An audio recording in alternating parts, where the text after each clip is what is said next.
NBA we go. Good news for the Pelicans. Zion Williamson is available for tonight's game against the Bulls after all. You see him arriving now for the game. He was upgraded today after suffering a right toe sprain that likely affected him in Tuesday's loss to the Bucks.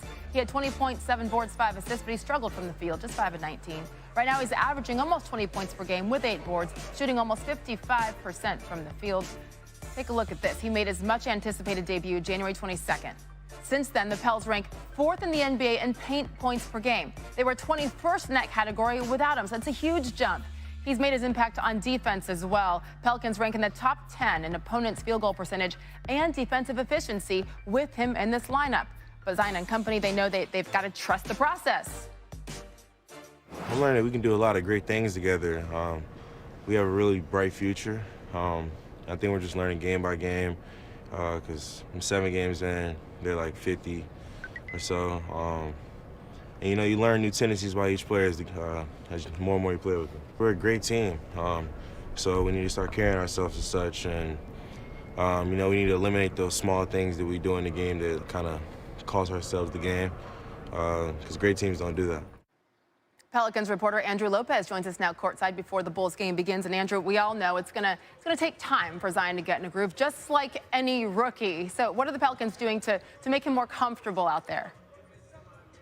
Well, they're letting him know that even though he's a rookie, it's okay for him to continue shooting. He had 19 shots the other night, and Lonzo Ball, Zion said after the game, you know, I felt like I was shooting too much, and he said Lonzo told him, man, don't ever feel like that. Don't ever say that you're shooting too much. Now, as for how he's working with Brandon Ingram, here's what Alvin Gentry had to say this morning to reporters. I think we're doing a better job of understanding you know, the dynamics between you know, Zion and B.I. and Zion and the other guys where he wants the ball and things like that. We still got to remember that he's played less than 10 NBA games, so it's still a learning process for us, but I think our guys are doing a good job of just trying to make it work and, you know, creating chemistry and understanding, you know, ball movement and cuts and people movement. Now, tonight when Zion steps on the floor, he will not have any restrictions from that right toe sprain that put him on the injury report for all of about 4 hours yesterday. So expect him to play his normal minutes. He'll start every quarter. He'll finish the second and the fourth. That'll be the plan going forward. The Pelicans just 3-4 since he made his debut. Right now, 6 games back at that 8th and final playoff spot in the West. Andrew, thank you. Enjoy the game. Outside of trading Marcus Morris, the Knicks still in the headlines as they plan to hire Leon Rose as team president, according to Adrian Wojnarowski and Ramona Shelburne. Rose is a prominent player agent from CAA, representing several high-profile stars. He was LeBron James' agent prior to James joining Rich Paul's agency, Clutch Sports. And Forbes magazine ranked Rose the 2nd most powerful agent in basketball in 2019. Woj is back with us with much more in this story. Why is Knicks owner Jim Dolan deciding to do this, to lead with Leon Rose with the basketball operations? Well, I think a few reasons. Number one, there's a relationship, there's history. They've worked with each other in good times and in tough times. They helped bring Carmelo Anthony to New York, and they went through a difficult process to move him out. That helps with Jim Dolan. But here's what Jim Dolan has to know about hiring Leon Rose. Hiring a prominent agent doesn't mean you're going to get players from his former firm. Look at Bob Myers in Golden State, Rob Pelinka with the Lakers. Those rosters are not with any of their former players. You hire Leon Rose because you believe in his basketball mind, his leadership, that he can build out an organization. He's got great relationships around the league. He's respected. And so those are the reasons he's got to believe that Leon Rose can do what hasn't been able to be done in New York, and that's bring credibility back to the Knicks organization. That is the key. Formal negotiations are expected to start now that the trade deadline is done. As for Dolan's future and respectability, Dolan released this statement about the search that says, in part, quote, "We are actively looking for a new president of the New York Knicks and hope to conclude the search as quickly as possible. I am not selling, but I am determined to find the right leader for the Knicks who will ensure the long-term success of the team." PTI, guys, Tony and Mike on the future of the Knicks. All right, Wilbon, would Leon Rose be a good hire for the Knicks? Tony, I have no idea. There have been plenty of talented, in some cases even genius basketball lifers who have been hired by Mr. Dolan, and it has not turned out well. And you would look back and say, well, he wasn't a good hire.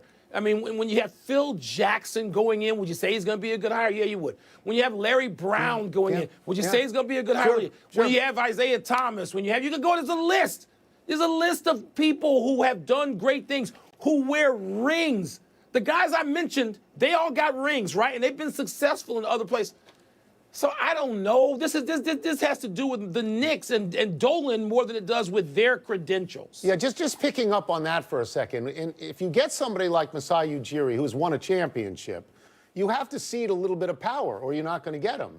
If Leon Rose, who's never won a championship and has been an agent, I don't know how much power he will get. I know that in the NBA, I know that Rob Pelinka was an agent, and he's now running the Lakers. He played at Michigan.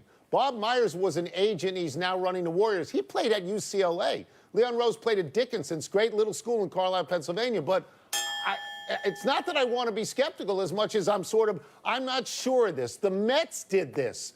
The Mets did this last year with Brodie Van Wagenen. I'm still not sure of that. Tony, I'm not even directing any skepticism at Leon Rose, who's got a nice client list right now, including Devin Booker, Joel Embiid, Karl Anthony Towns, Kyle Kuzma, had Allen Iverson, had LeBron. I mean, we know he knows what he's doing. That proves he's a good agent. The skepticism we're directing has to go to the Knicks owner, not to Leon Rose necessarily. That's it. We're done. Back to you. All right, thanks, guys. Developing story here on SportsCenter out of Major League Baseball. Sage and Kevin back with you. He was on his way to posting impressive numbers after the first 3 quarters in Miami. Then the fourth quarter happened for Jimmy Garoppolo. 3 of 11, 1 pick, bye-bye 10-point lead, bye-bye Super Bowl win, and hello, questions about whether he can win a title in San Francisco. Life can come at you fast, especially in the NFL. And the new league year starts at 4 p.m. on March 18th. If the Niners trade or release Garoppolo between then and March 31st, their cap charge would only be $4.2 million. He's on the roster on April 1st. His 2020 base salary of $15.7 million would be guaranteed. GM John Lynch, head coach Kyle Shanahan today asked about Jimmy G's performance on Sunday. He was on his way close to Super Bowl MVP.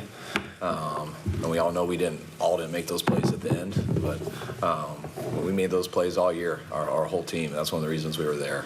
And whenever you don't make those plays at the end in a game like that, first and foremost, the quarterback's going to get attacked, and then usually the play caller. So we understand that's how it goes. Have you had to talk to him at all, or give him any sort of pep talk, or he's just good about shining it on? I've talked to all the guys a little bit, and I talked to him a little bit on the plane on the way back, not too much, and saw him a little bit yesterday. But there's not a whole lot of pep talk to say right now. We all got to grieve the loss a little bit, and which we'll do the right way, and we'll be fired up to come back. NFL insider Dan Graziano is here now. The winning quarterback, that is the Super Bowl MVP, Patrick Mahomes, has 1 year remaining, and then things can get a little more interesting. What's the plan here for Kansas City and the contract talks down the road? You know, you mentioned 1 more year on this rookie deal, then the 5th-year option year in 2021, possibly a franchise tag in 2022. There's no rush for the Chiefs to do this deal right now, and quite frankly, I don't think there's any rush for Patrick Mahomes to do this deal right now, rather than wait for Deshaun Watson and Dak Prescott and guys like that to do theirs and make sure you stay at the very top of that quarterback market. He will, whenever this deal is done, be the highest paid player in the league, probably by a pretty fair margin, and justifiably so given what he's done early in his career. But while he is now eligible for an extension for the first time, that doesn't mean they have to do it this offseason. They have a couple other bits of business to take care of, and I sincerely doubt that Patrick Mahomes will be pressuring the team to do a deal anytime soon. And then a potential new CBA down the road, more money, He should wait for that, absolutely. Exactly, and it's not so much also when we talk about how much he's making every year, it's the guaranteed money, which will blow everybody out the door. It'll be big. Dan's going to come back a little bit later on to talk about the possibility of the NFL moving to a 17-game schedule. Rob Manfred said today he expects to complete his investigation into allegations of electronic sign stealing by the 2018 Boston Red Sox before their spring training begins next week. You may recall Manfred did not punish any Astros players after his investigation into Houston's 2017 World Series winning team, and he said no Red Sox players will be punished either. Alex Cora, who was the Astros bench coach in 2017, lost his job last month as the Red Sox skipper in the wake of both teams being investigated.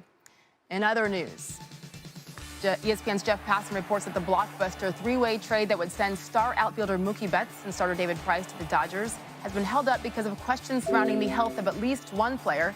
Pitching prospect Brusdar Graterol, who's supposed to be heading to the Red Sox, had Tommy John surgery in 2016 and missed time last season with a shoulder injury.